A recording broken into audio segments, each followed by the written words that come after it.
Good Friday morning. Let's take a walk around the garden and see what survived the freeze. Good morning. This is Friday, October 3rd or 4th, probably 4th. And here is the promised after the freeze video of my garden. I should have done this a little bit earlier, but it was so cold out here. It has stayed in the 30s at night this week, and it takes a while to warm up. At least it's been warming near 70 during the day, but there is my Eden Rose, and it's still doing just fine.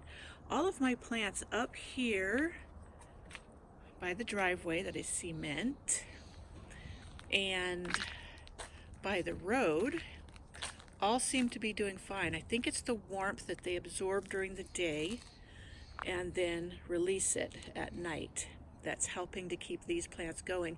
In fact, even this hardy hibiscus that's not very cold resistant still has some buds on it down there.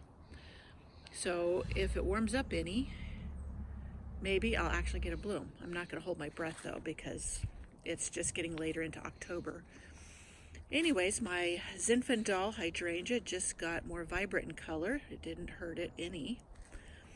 And oops, there's a little spot of sunshine there.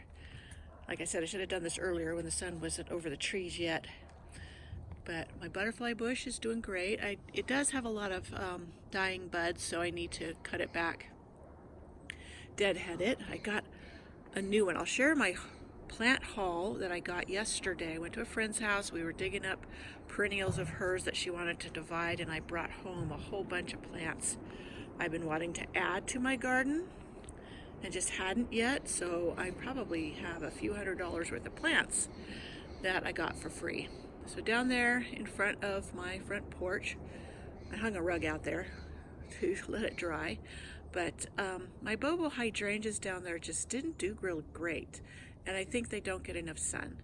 So the one that is closest to me, there's 3 down there, actually did the best, and that area got the most sun. So the one that's further away from me, I will move it over here by this rose. This is a peace rose here that suffered terribly this year. I think it got chewed on by voles. So I didn't dig it up. I just put down some vole repellent, kind of gave it some extra fertilizer, and I'm going to mulch it really good and keep putting the repellent on there, and hopefully it'll recover. That's a pretty tough rose. So everything along here on the outside edges did okay, but I will show you my dahlias really quick. Well, I can't really show you because they got frostbite and the leaves turned black, but I'm going to show you what I'm doing. There's a little piece of one still down here. I need to cut this one down further, but right here, see, I'll cut it off probably a few inches from the ground, and then I'll leave it for a few days, and that what it does is it encourages it to try to start to grow, and then it forces the eyes. So when I want to go to divide the what are they called? Not rhizome, dahlia bulb, tuber, that's what it's called. Then I can see the eyes more readily. And you see how the black leaves? That was from the freeze. So these others I have already cut back. You see that a few days ago. So I can dig these up pretty quick for storing for winter, and then hopefully those eyes will have started to pop out a little bit, and I can see if there's any to divide. These ones were attacked by voles. I was able to get rid of them by sprinkling the repellent in here. It's made from castor oil, but I don't know if I will have extra tubers or not. So we'll see when I dig them up. You can see I've been pulling stuff out there, and so even this is my my Zinfandel rose. You see it's really coming out here, throwing out these long canes. I'm going to tie up a bunch of them and prune this pretty quick, and I'll try to video that for you, because it's going to be trained up along the eave, and next spring it will bloom all along there.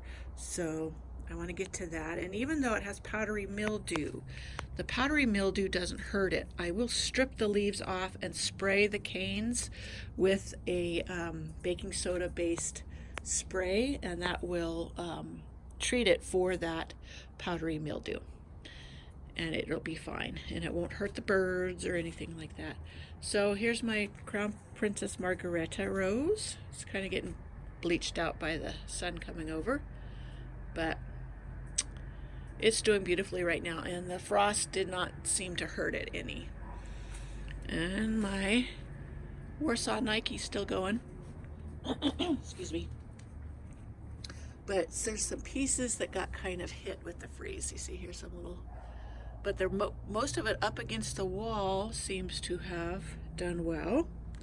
So even though, I mean, one night it got down to 31, and other nights it's been down to 32, a lot of things are still doing pretty good. And my pots here, the petunias look a little bit draggled, and so I'm going to probably pull them out pretty quick. I do have some other things to put in here. Some violas that will do fine all winter, and I have some other trailing plants that will look fine. So back here in this garden, you can see I've been pulling out more stuff, and that dahlia there bit it too. It's got a bunch of frostbit leaves, if you can see that. But so that just means time to cut it back and get it ready to dig up. My petunias in here looked a little worse for wear as well. So everything that is not cold hardy is looking a bit scruffy, so that means I could just start cleaning this up and get it ready for next season.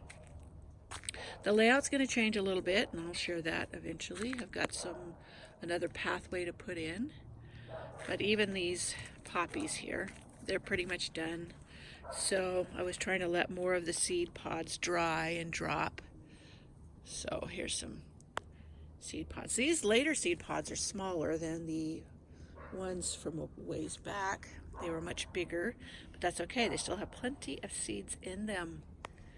My cleome. Now, I don't know if I'm going to have enough warm weather. You see all these seed pods coming off of them? They're not dried, so I don't know if I'm going to get any seeds popping out. I wanted it. Oh, I am. Look at that. Right here. The seed pod is popping open. So it's reseeding right here where I want it to. So that's wonderful. Just what I wanted. I wanted to reseed here. So that's good news. All of these back here were more of the purple color. The one I put up front is a pink. It's a real pretty pink. So I'm hoping that one will go to seed too. And I will throw some of those seeds back here if it becomes ripe. Oh, wow. Look at this. Look at this. All these seeds. Great. I'm so thrilled. I thought maybe these pods had to dry first, but these are still green colored. So a learning lesson for me. They do not need to be dried out to pop open. So I'm going to throw that down on the ground, let it reseed. I had heard or read that they really reseed easily, so I am absolutely pleased. This seed pod looks like it might be getting ready. So, good. Okay, good news. So anyways, like I said, I will soon share my plant haul that I got from my friend yesterday. It's going to be so much fun because a few things I'm going to put back here, and one of them is a star jasmine. I didn't think star jasmine would live here over winter, but she assured me it would, and I want it to climb along the back fence because I want that to be more of a privacy fence instead of being able to see through it. I have some other trees, they're small trees that I wanted to plant back there too that will stay evergreen. So all is good for that. And back down there, I will say though that my cucumbers are gone. Those I have to pull out. And surprisingly, my tomatoes, I don't know if because of the tall cedar over it, if these stayed warm enough. These are the one is an heirloom, which should be very cold tender, and it's still going. Hopefully I can get a few more tomatoes off of it before it's totally done and all of that. So that's what it looks like in the garden after the freeze. I will share one more picture of something that bit the dust. So here's up on my deck. I didn't show when it was before the freeze. I do have a video that I did for stories, the Facebook stories, that showed me pruning this. I don't know if I could retrieve it and add it to this or not. We'll see. But that is coleus, and that definitely did not hold up in the freezing cold temperatures. It is totally gone, but that's okay. In this container here I have Iris reticulata, Harmony, and they are absolutely gorgeous in the spring. It is like one of the first things to bloom for me, and I just loved it. Maybe I can get a picture of that for you. I don't know. Anyways, hopefully they lived over, because they don't like a lot of moisture, and the coleus do, and I kept this watered. So who knows? I'm just going to cut these coleus back and leave that alone, and we'll see next spring what happens. Okay, there was my garden tour after our first freeze.